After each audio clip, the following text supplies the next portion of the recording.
event of the groom Sukkoting or tabernacling with the bride has not happened yet.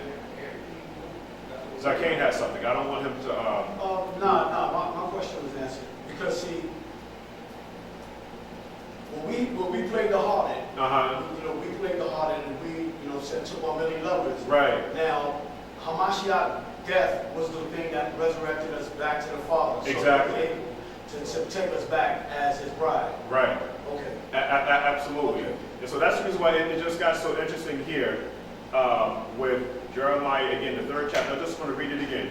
There's a Hebrew saying, if a man put away his Isha, and she go from him, and become another man's, shall he return unto her again? Which is the question. And so what the Mashiyach is, so what Jeremiah is doing now, because the Mashiyach is going to answer this now, not so much on a physical level, but on a spiritual level. Okay, because remember when the woman that was brought to the Mashiyach, and he was on the ground, writing on the ground, and they only brought the woman, right. and the woman was actually forgiven. Right. And understanding who that woman was, that woman represents Northern Kingdom, and we'll go through that a little bit later. And the ones that brought the woman to the Mashiyach were the Pharisees. Okay, and so we now have the Pharisees, or Israel at that point now. Israel is the lawgiver. And they're bringing their sister to the Mashiyach. The Mashiyach forgives the woman. The Mashiyach says, go and sin no more. When the Mashiyach now is writing on the ground, everybody knows that when he's writing on the ground, remember it also talks about how the sins of Judah now are written with a pen of iron. That's how serious the sins and the crimes are. So I'll leave it there, but I just found this very, very interesting regarding the blood of Mashiyach and going back into the Isha when she's now been with other people after, especially if she knows the walk. If she's in this walk and understand that she's been espoused to one Ish, and she leaves that Ish, okay, and More hops or elder hops or officer hops, because there's a lot that's going on in Israel now, you might have a problem. And I think Zakane had pointed out one time before, the woman, what was that, Anaya? The woman that she did the temple service after her husband had died. She had dedicated herself to the work. Right. So, exactly. So we just want to make sure that everything is kind of copacetic and clean here. You had something? I was just going to say, this is why Yahusha says that dealing with the Lord, the woman that has a husband, she's bound to him. Exactly. So it's even with, somebody can't use that as an excuse, well, Mashiyach washed that away. You have a physical husband. Exactly. That you are espoused and you're in marriage with. So if he ain't dead, you ain't doing none of that. You still bound to that law. Exactly. That tells you that in Romans the 7th chapter, I speak to those that know the law, that you are bound to your husband until he dies, and if he dies, you're now free. Yep. But that's just another teaching. But the question then becomes now, what if now the husband is beating you up? So now we have that voice. I have a question. Because then I've heard some people say, well, my marriages before I came into the walk don't count. And so how do we look at that? Whereas if somebody was married before, a woman was married before, and she was divorced before she came into this walk, right, and had knowledge of the law. And then she remarried after she comes. Not she had already remarried, but remarried after she learns about the law, learns the things. Is that marriage considered valid, or because she was still married the first time, or is her husband that still go? Does he still have to die before she can get remarried? He is. Right. Good question. You know what? Once you come into the understanding or the understanding of Torah, and you're going to dedicate yourself to Torah, and we understand what is an immersion, and I got you. we now become new beings in the Mashiyach. So all those mistakes that we made in the past, it's done. It's done. I mean, that's a dead issue. So me being promiscuous before I came into the walk, As long as I stay dedicated to Torah, that can never come back to haunt me. You're a virgin now. Exactly. Just like we say with our women, because we're not here to make anybody feel bad. Whatever you did prior to coming into Torah, it is covered under the blood of Yahusha HaMashiach. Hallelujah. But this is what we don't want to do. We don't want to be the dog that goes back into the vomit. That's when we have a problem. Yes, sir. You're redeemed. You're good. You're good to go. Nobody can hold any charges against you based upon what you did before. This is what the adversary is doing. But it tells us in the book of Revelation now is that he says that the adversary stands now before the Father accusing you night and day. But you are redeemed now by the defense attorney, and the defense attorney is who? Yahusha. Is Yahushua HaMashiach. He said, listen, you know what? I died and resurrected.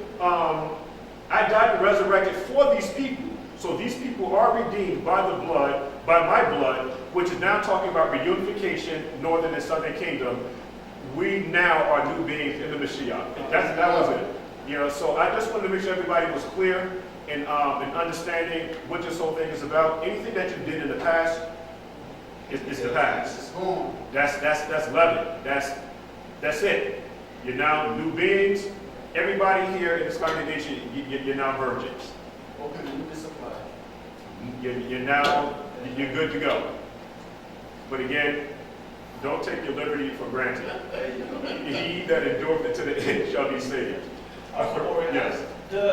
Just a quick question, not for you, but for the family. Does everyone here understand how the menorah works? Because we talk about the seven festivals of Yahuah and how they unfold the sevenfold plan of redemption for the nation of Yashra'al. Does everybody know how the menorah works? I assume I do. Okay. You want me to answer? Yeah, you assume you do. I mean, I always looked at the menorah as not only representing the seven spirits of, Mashiyach or Yahuah, but also representing, like you said, redemption. Each feast or each lighting of the candle represents Him bringing us back into covenant relationship. So that's how I always look at it. Right. You know the order. You can easily look at that calendar and think it works from the left side, step by step, going all the way to the right, in order. So you saying Feast of Trumpets and backwards?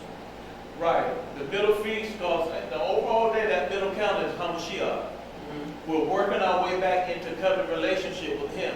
So how do we look at the calendar? How does it bring us to that? Well, I would say, don't in Hebrew culture we have to look back to find out our future? Right. So we would go from end to middle, right? Right. And so that's how we kind of look at the festival. From end, we have this side being fulfilled. So we work from this side, from tabernacle. Moving forward, we end up at what? Mashiyach. Which would be what festival? When we get married. That was that.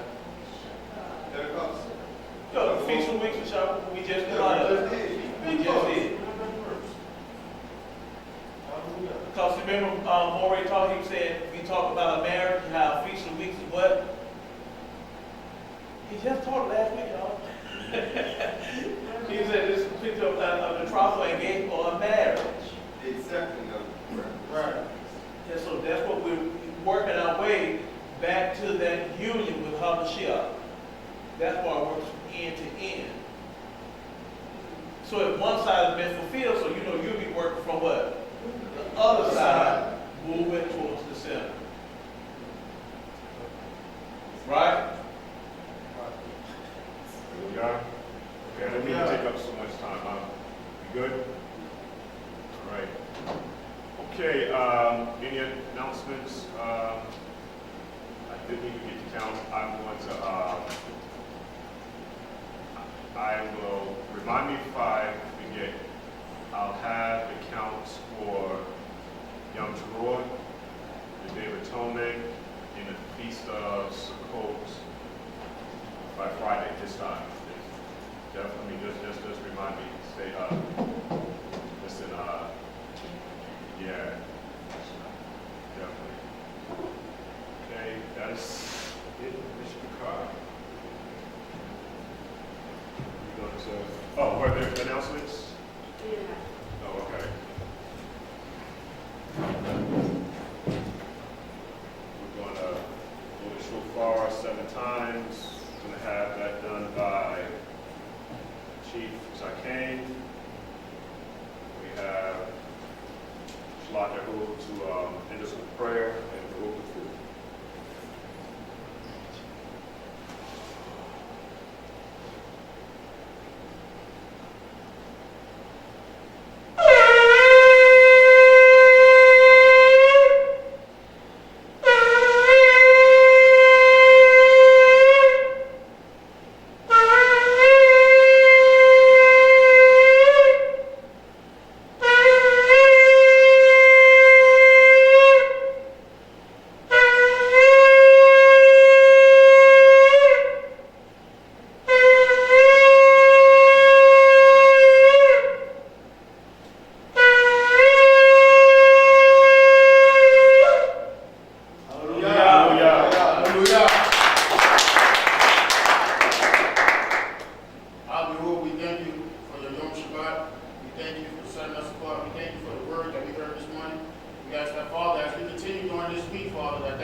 Mashiyach. Hallelujah. Hallelujah.